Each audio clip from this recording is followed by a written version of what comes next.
Welcome to S electronic solution. আমার কাছে একটি এলজি কোম্পানি 21 ইঞ্চি সিআরটি টিভি এসেছে, যার প্রবলেম হচ্ছে এইচ লাইন।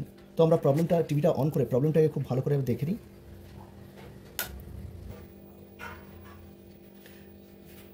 এইচ লাইন প্রবলেমটা হচ্ছে এটাই। তো এখন ব্যাক কভারটা ওপেন করে দেখব মূলত এটা ভার্টিক্যাল সেকশনের প্রবলেমের জন্য এটা হয়।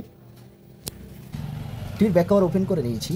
ওপেন করে নেওয়ার পরে আমরা এই মূলত যে ভার্টিক্যাল আইসি আছে, অ্যাকচুয়ালি ভার্টিক্যালেই প্রবলেম, কারণ এই ভার্টিক্যালের প্রবলেমের জন্যই কিন্তু এইচ লাইন হয়। তো এই ভার্টিক্যাল আইসি এটাই আছে, ভার্টিক্যাল আইসি TDA 4865 আইসি নাম্বার আছে, TDA 4865। তো মূলত EST থেকে এর প্লাস মাইনাস সাপ্লাই আসে দুটো, 14 ভোল্ট, +14 আর -14। সেই সাপ্লাইগুলো আসছে কিনা আমরা প্রথমে চেক করে নেব। তার জন্যে আমি এখানে লাইনটা দিয়ে দিলাম, সেট অন করলাম। মিটার ডিসি মোডে দেওয়া আছে। হ্যাঁ, এখানে আছে -7 ভোল্ট দেখাচ্ছে, ঠিক আছে।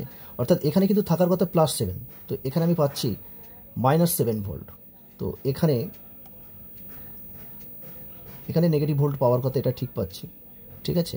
তো এখানে আমরা দেখব এই ডায়োড শর্ট থাকতে পারে, এখানে একটা রেজিস্ট্যান্স হয়ে এখানে সাপ্লাইটা আসছে, এই রেজিস্ট্যান্সটাও ওপেন থাকতে পারে। তার জন্য সেটটা অফ করে দিলাম, মিটারটা বার্জার মোডে দিয়ে দিলাম। এই হচ্ছে +14 ভোল্ট এই আছে। এখান থেকে এই একটা রেজিস্ট্যান্স মারা আছে 1.6 ওহমস।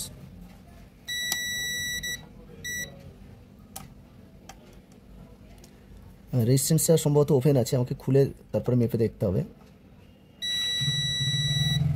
এই রেজিস্ট্যান্সটা এটা হচ্ছে -, ভোল্ট থেকে আছে এটা। এই রেজিস্ট্যান্সটা মনে হয় ওপেন হয়ে গেছে।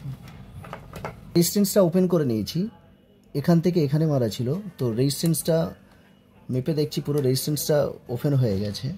তো এখানে একটা আমরা নতুন রেজিস্ট্যান্স লাগাবো। তার আগে এই যে এখান থেকে যে একটা রেকটিফায়ার আছে, এই রেকটিফায়ারটা ঠিক আছে কিনা দেখে নিতে হবে।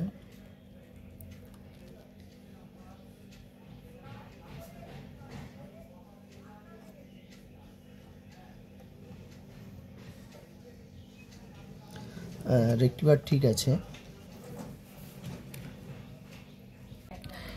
এখান থেকে ESTর পিন থেকে, এখান থেকে রেজিস্ট্যান্স হয়ে, এখান থেকে রেকটিফায়ার হয়ে, এখান থেকেই জাম্পার হয়ে, এখানে একটা 470-25 ভোল্ট ক্যাপাসিটার ফিল্টার হয়ে কিন্তু এই আসছে, এখান থেকে ঘুরে এখানে এসে এই একটা ফিজিবল রেজিস্ট্যান্স হয়ে তারপরে আইসিতে ইন হচ্ছে।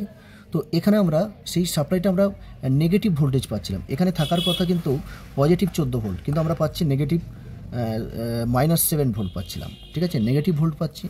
তো এই মূলত এই প্রবলেমগুলো হয়, এই যে আইসি আছে 4865, এই আইসি শর্ট হলে কিন্তু এই প্রবলেমগুলো হয়। তো আমরা এখন কি করব, এই আইসিটাকে রিমুভ করে দেখব যে এখানকার সাপ্লাইটা ঠিক হচ্ছে কিনা, কারণ এখান থেকে রেজিস্ট্যান্স লাগিয়ে দিয়ে এখানে যে 14 ভোল্ট সাপ্লাইটা প্রপার পাচ্ছি কিনা দেখে নেব।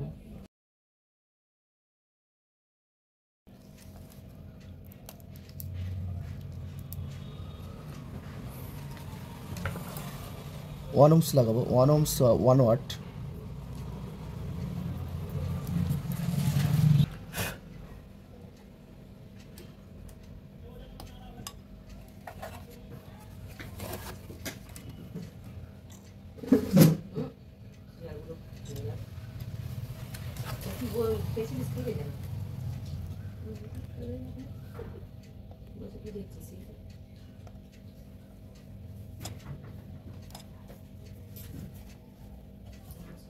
রেজিস্ট্যান্সটি লাগিয়ে দিলাম। এখন লাইন দিয়ে দেখব যে সাপ্লাইটা এখন ঠিক আছে কিনা।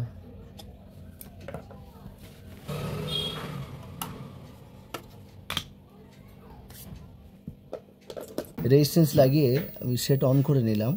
এখন দেখব এখানে যে +14 ভোল্ট আসছে কিনা। হ্যাঁ, +15 ওকে হয়ে গেছে। এখন আমরা এখানে 4865 আইসিটা লাগিয়ে তারপরে চেক করব। এই যে ভার্টিক্যাল আইসি আছে, নাম্বারটা TDA 4863AJ আছে। তো এখানে TDA 4865ও লাগানো যায়, কোনো ব্যাপার নাই। একটু সমস্যা হচ্ছে শুধু একটু অ্যাম্পিয়ার কম বেশি থাকে, এছাড়া আর কোনো সমস্যা নেই, ঠিক আছে। তো এখানে আইসিটা মূলত এখান থেকে পুরো পুড়ে গেছে, এই পুরো আইসিটা পুড়ে গেছে, এখানে আইসিটা পুরো শর্ট হয়ে গেছে। তো আইসিটা আমরা চেঞ্জ করব, তারপরে দেখব যে ফলাফল কী হয়। ভার্টিক্যাল অসিলেশনটা আইসিটা লাগানোর আগে ভার্টিক্যাল অসিলেশন অবশ্যই চেক করে নেওয়া দরকার। অসিলেশন হচ্ছে এখানে একটা আছে, তো অসিলেশন ওকে আছে, আর একটা অসিলেশন আছে, দুটো ভার্টিক্যাল অসিলেশন দুটো বেরোয়, এইটা আর এইটা পুরো ওকে আছে। আমরা এখন এখানে আইসিটা লাগিয়ে তারপরে আমরা চেক করব।